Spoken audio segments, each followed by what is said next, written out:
The council chamber stretched wide and tall, filled with beings from a dozen different worlds. Commander Duan Kim stood near the back, his gray hair cut short, his uniform bearing marks of 3 decades of service. He watched as holographic displays showed the advancing enemy forces. Red markers spread across the star maps like a disease. Admiral Veeler stood at the center podium, his blue scales reflecting the dim light. He was twice the height of any human, with arms thick as tree trunks. When he spoke, his voice rumbled through the chamber. The Vexirian swarm has taken 12 colonies in 4 months. They move fast and hit hard. We need strength to match their aggression. Captain Hannah Park stood beside Daewon, her tablet showing tactical data. She leaned close and whispered, "Their strategy is flawed. They're planning a direct assault." Duan nodded slightly. He had seen this before. Young commanders, strong warriors, all thinking that power alone could win wars. He had learned differently on Mars, on Europa, on a 100 battlefields where humans had clawed victory from the jaws of death. Krillian general pointed at the map. "We send our main fleet here. We crush them with superior firepower, simple and effective." Dayan raised his hand. The gesture was small, almost polite. Several aliens turned to look at him with what might have been curiosity or amusement. "Commander Kim," Veeler said, his tone barely hiding contempt, "do the humans have something to add?" Daewon stepped forward. His boots made soft sounds on the metal floor. "Admiral, the Vexirians have adapted to every coalition tactic. So far they learn fast. A direct assault might not what?" Veeler interrupted. "Might not work because you humans lack the stomach for real combat." Laughter rippled through the chamber. Not cruel laughter, but the kind that dismissed a child's suggestion at an adult table. Hannah's jaw tightened, but Duan remained calm. His face showed nothing. Veeler continued, warming to his subject. "Humans are fragile. Your bones break easily. You tire after mere hours of exertion. You have no natural armor, no claws, no venom. You are the weakest species in this coalition." He spread his massive arms wide. "You will support from the rear, supply lines, medical stations, communications. Leave the fighting to those built for it." Lieutenant Jun Lee stood with the other junior officers. At 27 he was young enough to feel the sting of those words. His hands clenched into fists. Around him, other human officers showed similar reactions, but Daewon simply nodded once and returned to his position. Council meeting continued for another hour. Battle plans were drawn. Fleets were assigned positions. The human contingent was given support duties far from the front lines. When the meeting ended, the alien commanders filed out, talking among themselves about glory and victory. Daewon waited until the chamber emptied. Then he turned to his officers. Hannah, Jun, and 3 others remained. "Well," Jun said, barely controlling his anger, "that was humiliating." "Good," Daewon said quietly. Everyone looked at him in surprise. Hannah understood first. "They underestimate us completely," Daewon confirmed. He walked to the tactical display and brought up the star charts again. "They see our weaknesses. They don't see what those weaknesses taught us." He zoomed in on the Vexirian advance routes. "We humans spent 10,000 years killing each other. We got very good at it. We learned to win fights against faster predators, stronger enemies, and harsher environments. Not because we were powerful, but because we refused to die. His finger traced possible attack patterns. The coalition species are strong. Most of them evolved as apex predators on their worlds. They think strength is enough, but it's not, Hana said, already seeing where his thoughts led. It never is, Duan replied. Without strategy is just noise. They'll learn that against the Vexirians the hard way. June leaned over the display. So what do we do? Daewon smiled, and it was not a kind smile. It was the smile of a man who had survived battles that should have killed him. We prepare. We study the enemy. We plan for when the coalition's strength fails them. He looked at each officer in turn, and when they come asking for help, we'll be ready to show them what experience really means. Over the next week, the human forces worked quietly. They analyzed every piece of data on the Vexirians. They studied attack patterns, biological markers, communication methods, while coalition forces prepared their weapons and sharpened their natural claws. Humans sharpened their minds. Private Minyu Choi, fresh from training, watched the preparations with confusion. Sir, he asked Duan one evening, why aren't we angry? They insulted us. They pushed us aside. Duan checked a weapons inventory on his tablet. Anger is useful in battle, Private. Before battle it clouds judgment. He looked up at the young Marine. They think we're weak. Let them think it. Underestimated enemies win wars, but we are weaker, Minyu said. Physically, I mean that Krillian admiral could tear me apart, probably, Daewon agreed, but wars aren't won by who's strongest, they're won by who's still standing when the smoke clears, and humans are very, very good at still standing. The coalition fleet departed 3 days later, massive warships bristling with weapons crewed by species bred for combat. They headed toward the Helio sector with confidence. The human battle group remained behind, officially designated as reserve support. Hana watched them go from the observation deck. Daewon joined her, holding 2 cups of coffee. He handed her one. They'll be back, he said quietly. No, Hana replied. The question is how many will return. Daewon sipped his coffee. It was bitter and strong, the way soldiers had drunk it for centuries. Enough to need us, not enough to win. Without us, below them, human crews continued their preparations. They moved with practiced efficiency, without boasting or display, just steady, determined work. The work of survivors. The work of veterans who had earned every scar, every lesson, every hard truth about warfare. The galaxy was about to learn those truths too. The first reports came back. After 6 days, victory. Admiral Veeler announced the coalition fleet had engaged Vexirian forces near the 3rd planet of the Helios system. Initial contact showed the enemy retreating. Veeler's message was brief and proud. The war would be over within weeks. Daewon read the report in his ready room. Chief Engineer Yuna Song sat across from him, her dark eyes scanning the same data. They're celebrating too early, she said. They don't know any better, Daewon replied. He highlighted a section of the battle data. Look at the Vexirian withdrawal pattern. It's too organized, too deliberate. Yuna leaned forward. A tactical retreat. Maybe, or they're learning, adapting. He closed the file. We'll know soon enough.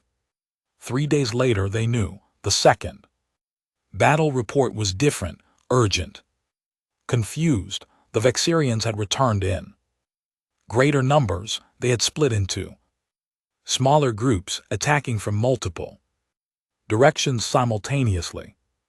Coalition ships designed for direct combat found themselves surrounded and isolated. The enemy used chemical weapons that ate through hull plating. They deployed biological agents that affected non-human species in terrible ways. The casualty reports were staggering: 15 ships lost, thousands of coalition soldiers dead or incapacitated. The proud warriors who had mocked human weakness were learning about a different kind of strength, the strength of adaptation, of evolution, designed for one purpose: killing efficiently. They need help, Hana said, reading the emergency transmission. Her face was pale. Veeler is requesting support from all reserve units. Daewon stood at the window of the command center, looking out at the stars. Behind him, his officers waited. What are our orders? June asked. Plot a course to Helios, Daewon said. Best possible speed. Alert all human vessels to prepare for combat operations. The human battle group moved out within the hour. 12 ships, small compared to coalition vessels, but fast and maneuverable. They were designed by a species that had learned to fight smarter, not harder. Every system had redundancies. Every weapon had been tested in actual combat, not just simulations. Private Minyu Choi felt his stomach tighten as the ship entered faster than light travel.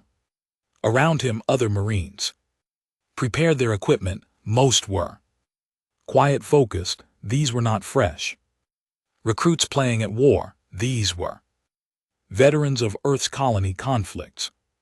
People who had seen friends die, who had learned that survival required more than hope. First real deployment? Asked Sergeant Jin Park, a stocky man with burn scars along his left arm. He was checking detonators with practiced hands. Yes, Sergeant, Minyu admitted.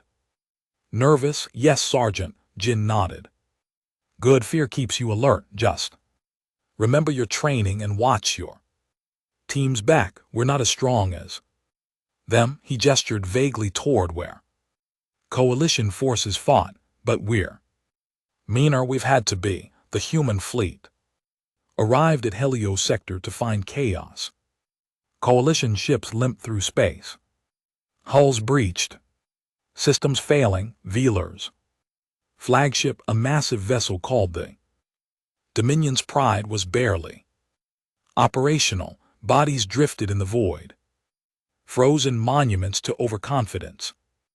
Daewon established communication immediately. Admiral Veeler, this is Commander Kim. We're here to assist. What's your situation? The response took a moment. When Veeler's face appeared on screen, it was a shock. The proud admiral looked defeated. His scales were dulled. One arm hung uselessly. Commander, the Vexirians, they're not like any enemy we've faced. They adapt to our tactics. Within hours, they use weapons we cannot counter. Our strength means nothing. Understood, Daewon said calmly. Pull your forces back to defensive positions. We'll buy you time to regroup. Yours expression showed disbelief even through his pain. Commander, with respect, we are the coalition's finest warriors. If we cannot stand against them, how can you? Because we're not trying to overpower them, Dwan replied. We're going to do what humans do best. We're going to survive them, learn from them, and then make them regret ever meeting us. Transmission ended. Hana turned to Daewon.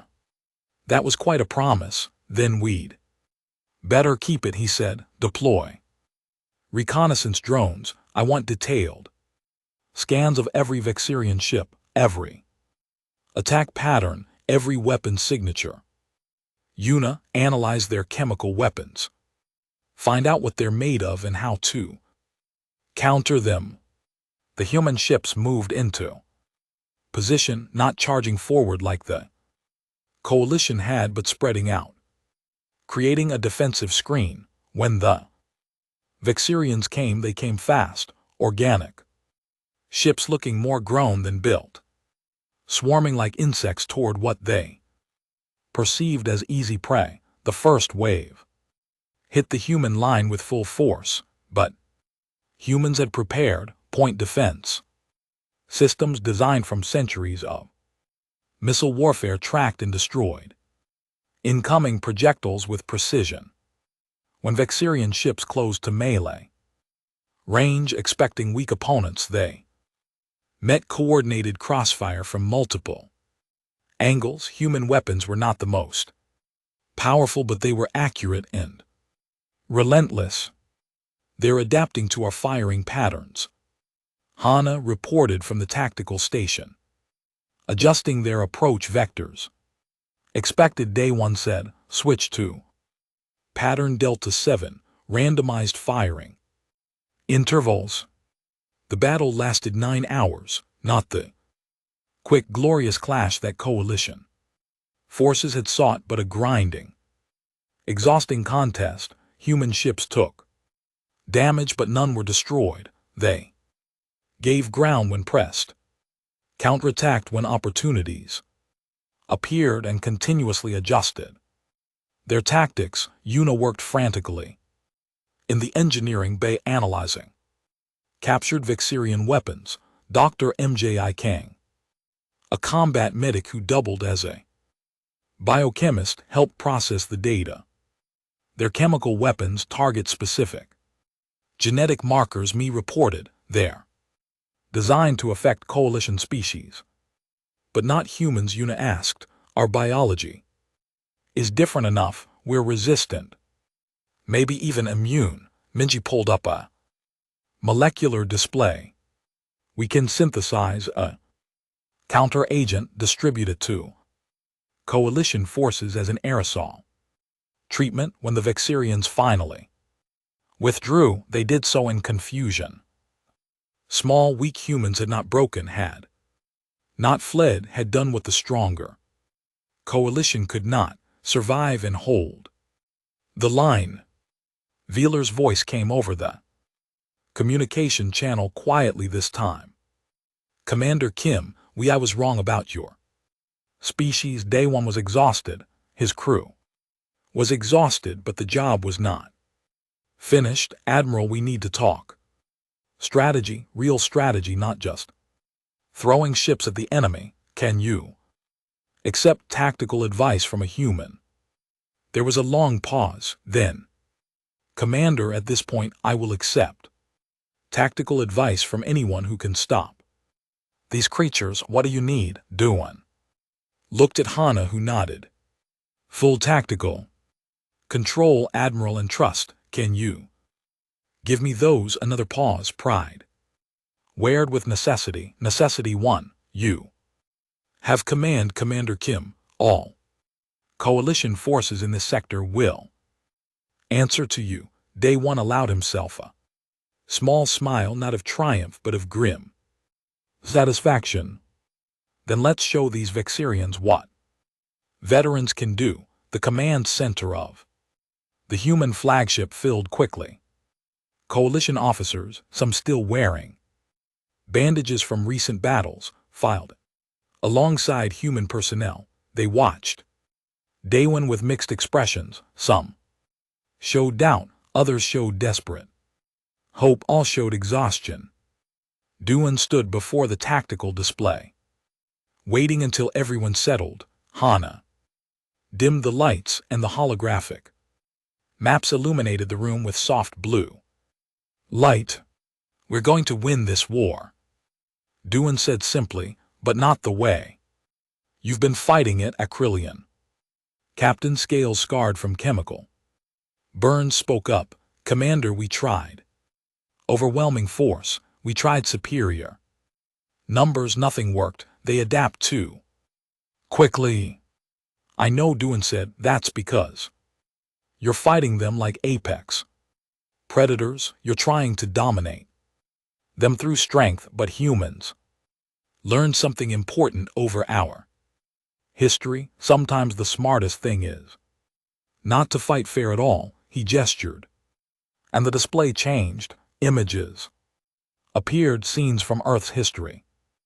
Ancient humans hunting massive beasts with simple spears, medieval armies using terrain to defeat larger forces, modern soldiers using guerrilla tactics against overwhelming odds.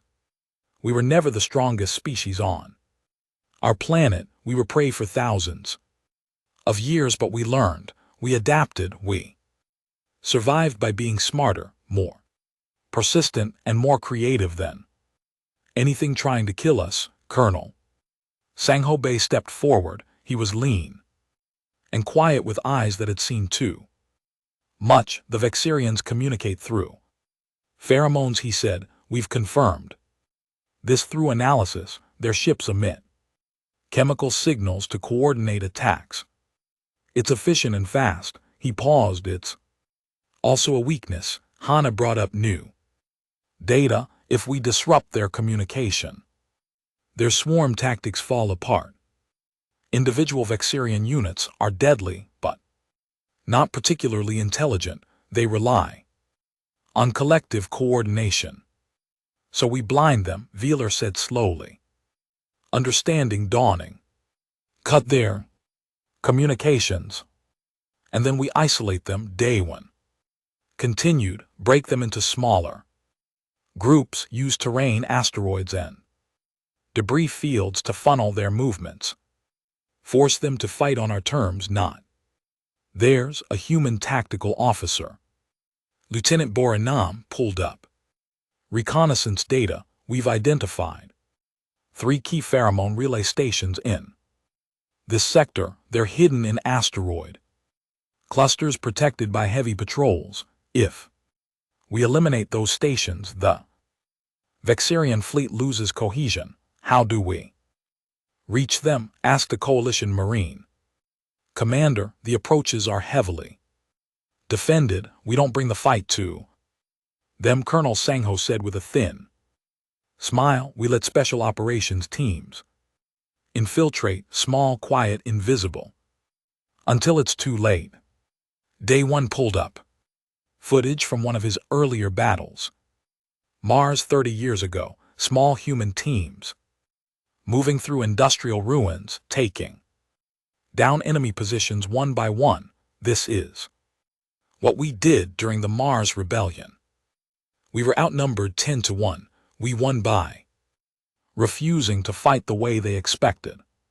He looked around the room. The coalition has been trying to beat the Vexirians in straight combat, speed against speed, strength against strength. That's their game, and they're winning. So we chain games. We use stealth, misdirection, and patience. We hit them where they're weak, avoid their strengths, and make them fight in ways they're not designed for. Dr. Mikang entered the briefing, carrying data tablets. We've synthesized a counter-agent for Vexirian chemical weapons. It's ready for distribution. Coalition forces can be inoculated within 24 hours. That changes things, Wheeler said, straightening. Some of his old confidence returned. If we're immune to their chemical attacks, we're not immune, me corrected gently. We're resistant. There's a difference, but yes, it levels the field somewhat. Daewon began outlining the operation. We call it Operation Broken Nest. Phase 1. Colonel Sung-ho leads special operations teams to destroy the pheromone relay stations. Phase 2. Lieutenant Jun leads a fighter squadron through the Helios asteroid field to harass and distract their main fleet. Phase 3. The main coalition and human fleet engage in a fighting retreat, drawing Vexirian forces into a prepared kill zone. A retreat Coalition officer looked offended. That's cowardice. That's tactics, Hana replied sharply. You retreat to draw the enemy where you want them, then you stop retreating and start killing. Day 1 zoomed in on a specific region of space, dense asteroid field, unstable gravitational patterns, abandoned mining stations. This is where we make our stand. Terrain favors defense, multiple choke points, limited approach vectors. The Vexirians will have numbers but not maneuverability. Sergeant Jin Park raised his hand. Commander, about those pheromone stations, how close do we need to get? Inside their outer hull, Sun Ho answered. Plant demolition charges on the primary communication organs. We estimate 15 minutes to breach plant charges and extract. 15 minutes inside of Vexirian station. Jin said slowly. That's going to be interesting. That's one word for it. Sun Ho replied, I'm taking 3 teams. Volunteers only. This is high risk. Every human special operations soldier in the room volunteered immediately. Sun Ho selected his teams carefully, choosing veterans with experience in hostile environment operations. They would go in with minimal equipment, no backup, and no guarantee of extraction. Lieutenant Jun studied the flight plan for his squadron. This route through the asteroid field. Commander, it's extremely dangerous. 1 miscalculation and we're debris. I know. Duan said, that's why coalition pilots can't do it. Their reflexes are faster than ours, but their ships are bigger and less maneuverable. Your fighters are small and agile. More importantly, human pilots have something most coalition species don't. What's that? Asked a young pilot. Fear that keeps you careful, Duan replied. Coalition species evolved as apex predators. They're brave to the point of recklessness. Humans evolved as prey. We learn to be brave and careful. That combination keeps you alive in tight situations. Chief Engineer Yuna presented her modifications to human weapon systems. I've been working on electromagnetic pulse generators. Vexirian bioships use electrical signals for internal systems. High-intensity EMP bursts should disrupt their functions without permanent damage to our own systems. Without permanent damage? Veeler asked skeptically. Well, mostly without, Yuna admitted. Maybe bring backup power cores. The planning continued for hours, every detail examined, every contingency prepared for. The coalition officers watched in growing respect. They had fought with courage and strength, but humans fought with something they were beginning to understand, the accumulated wisdom of a species that had spent millennia learning how to kill things bigger and stronger than themselves. As the briefing ended, Veeler approached Duan privately. Commander, I owe you an apology. I called your species weak. We are weak, Duan said simply. Physically, at least. Any Krillian warrior could break me in half. Then why am I the one asking for your help? Duan looked at the tactical displays, at the plans they had made. Because strength breaks when it meets something stronger. But skill, experience, and stubborn refusal to die, those things carry you through when strength fails. We humans learned that lesson the hard way. Now we're going to teach it to the Vexirians. Veeler extended his hand, a human gesture. He had learned, then teach them well. Commander, all of coalition space depends on it. Daewon shook his hand. We will, not because we're heroes, but because we're too stubborn to lose. Operation Broken Nest began at 400 hours. Colonel Sung-Ho Bae and his teams moved through the darkness of space in small infiltration craft. Their ships were designed to be invisible, coating that absorbed sensor beams, engines that left minimal heat signatures. They approached the first pheromone relay station slowly, carefully, like predators stalking dangerous prey. Sergeant Jin Park was on Sun-Ho's team. He checked his demolition charges one final time. Magnetic clamps ready, timer set around him. 5 other specialists prepared their equipment. Nobody spoke, hand signals only. They had trained for this, but training and reality were different things. The Vexirian station loomed ahead, a massive organic structure that pulsed with bioluminescent light. It looked alive because it was alive, grown, rather than built, with thick armor, plating, and weapon systems that tracked approaching threats. The team's infiltration craft slipped between its sensors, finding a maintenance port that intelligence had identified. Breaching, Sang-Ho whispered into his comm. The cutting laser made no sound in vacuum, but they could feel vibrations through their suits as it carved through the outer hull. Chemical smells filled their helmets as alien atmosphere leaked out. Then they were inside. The interior was worse than expected. Organic corridors that seemed to breathe, walls that oozed fluids, and the constant chemical fog of pheromone communication. Through their helmet sensors they could see the invisible signals being transmitted. The whole station was one massive communications array. Primary organ should be at the core, Jin said, consulting his scanner. 200 m straight ahead. They moved quickly but carefully. Vexirian drones patrolled the corridors, insect-like creatures with razor-sharp limbs. The humans pressed into a love's staying still as death.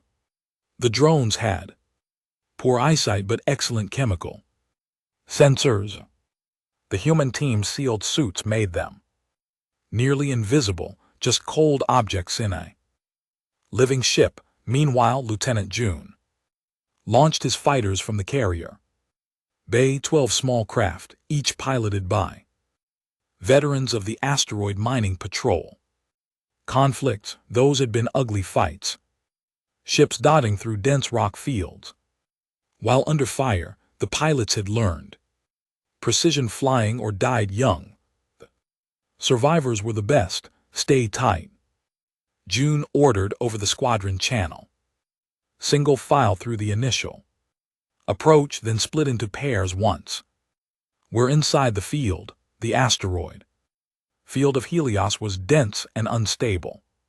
Chunks of rock ranging from small boulders to mountain-sized fragments tumbled through space, colliding in, breaking apart constantly. Navigation computers showed red warning lines everywhere.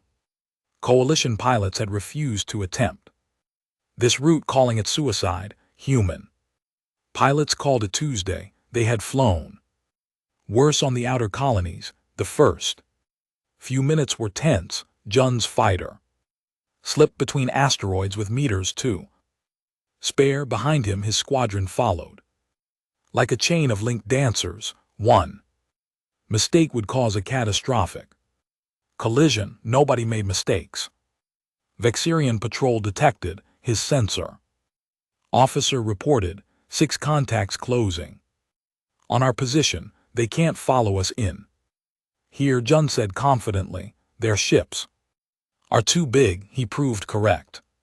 The Vexirian ships attempted pursuit, but their organic hulls were twice the size of human fighters. Within minutes, 2 had collided with asteroids. The others pulled back, unable to match human maneuverability.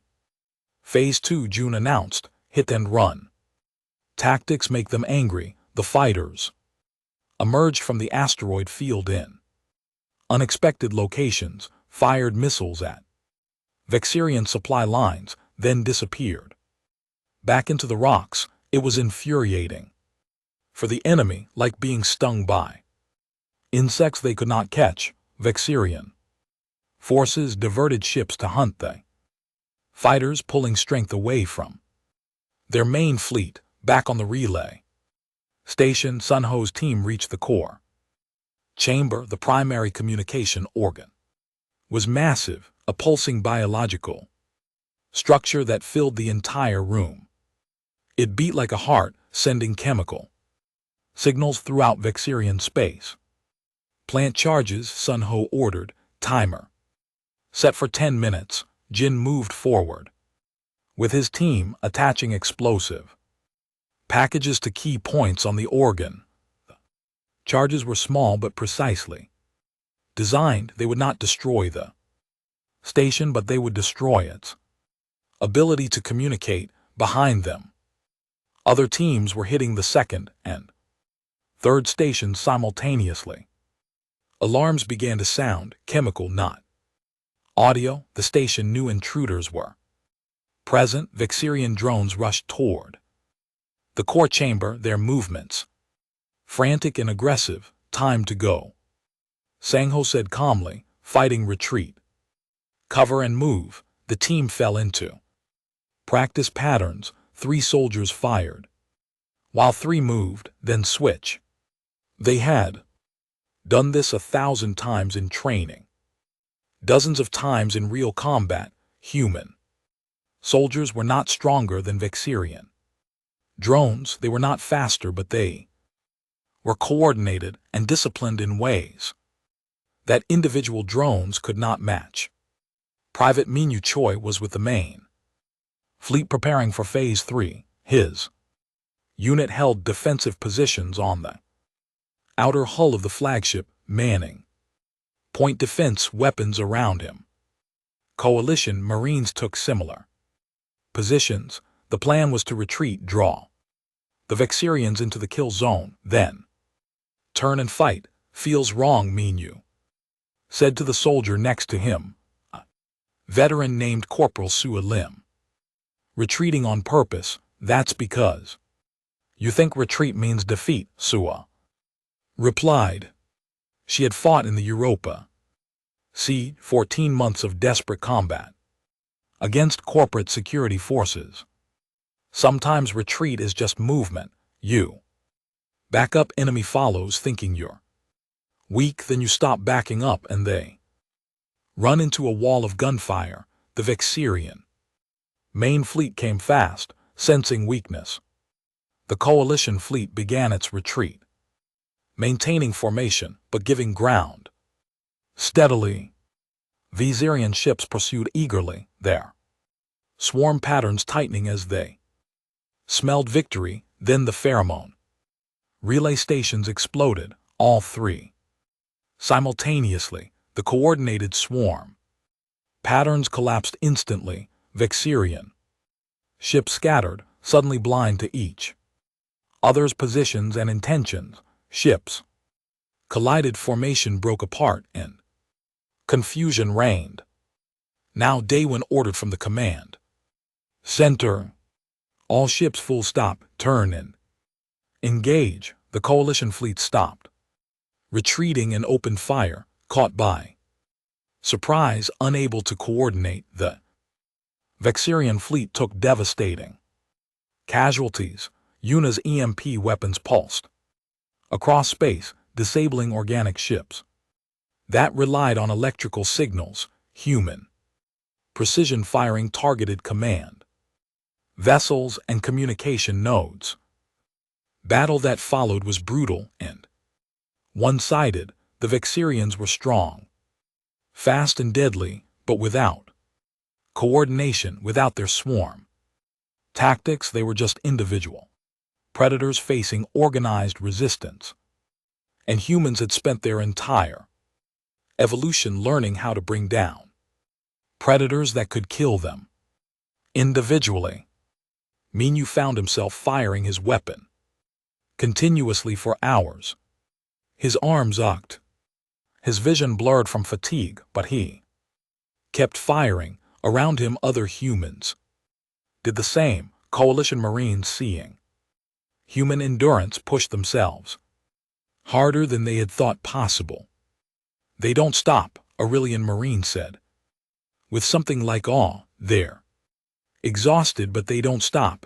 Welcome to fighting alongside humans, his commander replied. They're not built for this, they do it anyway. 14 hours after the operation began, the Vexirian fleet broke, not defeated completely, but damaged enough to recognize they could not win. They withdrew in disorder, leaving behind destroyed ships and confusion. Sun Ho's teams made it back to their extraction points with minutes to spare. Jin was wounded, a chemical burn across his shoulder, but alive. All 3 stations were destroyed. Jun's fighter squadron returned with only minor damage, having led Vexirian patrols on a frustrating chase through impossible terrain. In the command center, Day 1 received damage reports. Human casualties were lighter than expected. Coalition casualties were heavy but sustainable. The Vexirians had lost nearly 40% of their attacking force. Veeler appeared on screen, his expression transformed. Commander Kim, your tactics, they worked. We actually won. We survived. Daewon corrected. Winning comes next. This was just the opening move. He looked at the star charts at the Vexirian territory beyond. Now they know we can hurt them. Now they will learn what it means to fight veterans who refuse to die. The Vexirian leadership fortress sat at the edge of their territory, a massive structure built into an asteroid. It was both command center and symbol of power. Intelligence reports confirmed that their war leader, a creature called Vexther, directed all military operations from this location. Daewon studied the fortress defenses and saw a problem that would cost lives to solve. It's heavily defended, Hana said, her tactical analysis showing layers of weapons, platforms, and patrol routes. They learned from our previous attacks. Pheromone communications are now localized and redundant. We cannot blind them again the same way. We don't need to blind them, Dayan replied. We need to challenge them directly, show them that humans and the coalition together are stronger than their swarm. Veeler, attending the planning session person, now nodded slowly. His wounds had healed, but he carried himself differently, more carefully, more thoughtfully. A direct assault, you said. Before that was foolish. It was foolish when you tried it alone with only strength, Daewon said. Now we have strength and strategy together. That changes the equation. The assault plan was complex. Coalition forces would provide the main attack, using their superior firepower and durability. Human forces would handle infiltration, precision strikes, and tactical coordination. It combined the best of both approaches. Raw power guided by experienced wisdom. Colonel Sung Ho would lead another special operations team deep into the fortress to disable internal defenses. Lieutenant Jun's fighters would provide air support and engage enemy fighters. The main fleet would breach the outer defenses and hold the line while ground forces pushed inside. Private Minyu Choi was assigned to the main assault force. He checked his rifle for the 20th time.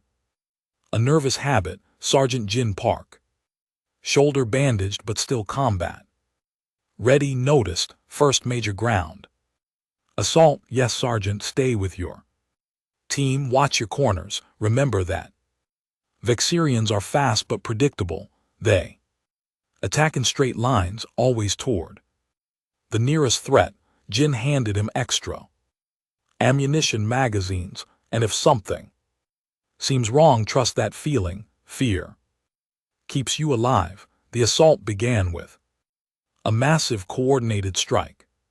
Coalition warships hammered the fortress defenses. With heavy weapons, the asteroid shook. From impacts, pieces breaking off and tumbling into space, Vexirian defenders responded with swarms of fighters and concentrated chemical weapon attacks. Dr. MJ Kong's counter-agent proved its worth. Coalition Marines advanced through clouds of toxic chemicals that would have killed them days ago. They were not completely immune, but they were protected enough to keep fighting. The Vexirians had lost their most effective weapon. Jun's fighter squadron engaged enemy craft in the tight space around the fortress. This was not the open asteroid field where humans had advantages. This was close quarters combat where Vexirian speed and numbers dominated. His pilots took casualties. 2 fighters destroyed in the first minutes, but they held formation and kept fighting. Target their launch bays, Jun ordered, dodging incoming fire through instinct and skill. Stop them from launching more fighters.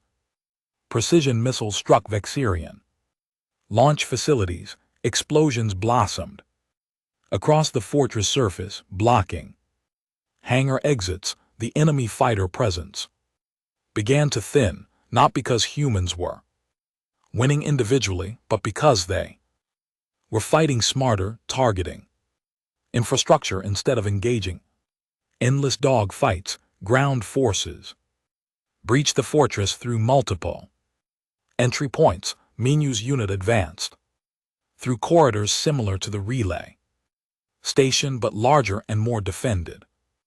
Vexirian soldiers were everywhere, their chitinous bodies moving with terrible speed. Coalition Marines met them head-on. Strength against strength, human soldiers supported from behind, firing over their larger allies' shoulders, covering flanks and watching for ambushes. Contact rear, someone shouted. Minu spun and fired without thinking, his training taking over. 3 Vexirian drones fell, their ambush ruined by human alertness. A coalition Marine nodded thanks, unable to watch behind while fighting ahead. They were learning to fight together. Coalition strength combined with human tactical awareness. The Vexirians were learning too, but learning that these prey had become predators. Sun Ho's team reached the internal defense network deep in the fortress. Unlike the relay station, this was actively defended. Vexirian elite guards, larger and better armed than regular soldiers, stood between them and their objective. The firefight was intense and close range. Suppress them, Sun Ho ordered. His team laid down continuous fire while he moved forward with a shaped charge. Vexirian weapons tore through the air around him. One grazed his leg, burning through armor. He kept moving, planted the charge and fell back. The explosion disabled the fortress's automated defenses throughout 3 entire sections. Coalition forces poured through the newly vulnerable areas, pressing deeper toward the command center where Vexthor directed his forces. Chief Engineer Yuna had modified several weapons specifically for this assault. Sonic disruptors that affected Vexirian auditory organs, thermal weapons that targeted their heat-sensitive areas. Every piece of Vexirian biology that humans had studied became a weakness to exploit. It was not honorable. It was not fair. It was effective. The coalition had fought with honor and strength. Humans fought to win. Minu's unit reached a massive central chamber Some kind of coordination center. Vexirian soldiers defended it. Desperately, the fighting was savage. Coalition Marines pushed forward, their natural armor absorbing hits that would kill humans. Human soldiers fired from covered positions, their accuracy and tactical awareness making every shot count. Hours passed, the fortress was large and the fighting was room by room. Corridor by corridor, exhaustion began to show. Coalition soldiers stronger than humans started to slow. They had evolved for quick explosive combat, not sustained warfare. Humans designed by evolution to chase prey until it collapsed from exhaustion kept going. How are they still fighting? Krillian officer asked Veeler, watching. Human Marines advanced through a section that should have been impassable. They were wounded, exhausted, barely standing but still moving forward. Persistence hunting, Veeler said, remembering Daywin's earlier lessons. On Earth, humans hunted by following prey for days until it died from exhaustion. They did not need to be faster or stronger, they only needed to refuse to stop. Finally, Daywin's forces reached the command center. The doors were massive organic structures sealed and defended. Vexter waited inside with his elite guards. Daywin could have called for a siege, starved them out, but that would give the Vexirians time to adapt again, to plan new strategies. Instead, he used one of Yuna's special weapons, a resonance device that matched the frequency of Vexirian organic structures and tore them apart from within. The doors collapsed inward and coalition forces charged through. The final battle was brief but violent. Vexter was enormous, twice the size of coalition soldiers, with natural weapons that had killed hundreds. He fought with the desperate fury of a leader watching his fortress fall. His guards were elite, trained and experienced, but Daywin's forces were veterans of 100 battles across multiple worlds. They had learned long ago that size and strength meant nothing against coordinated tactics. Coalition Marines attacked from the front, absorbing Vexter's attention. Human soldiers flanked, targeting his guards, isolating him. Songho personally disabled Vexter's communication equipment, cutting him off from his forces. In the end, Vexter stood alone, surrounded, wounded, but still dangerous. He looked at Daywin with compound eyes that showed confusion more than hatred. "You are weak," he said through a translation device. "Prey species, how did prey defeat us?" Daywin approached, carefully, rifle ready. "We were prey once, then we learned to use tools, to cooperate, to think ahead. We became predators, not through strength but through refusing to die."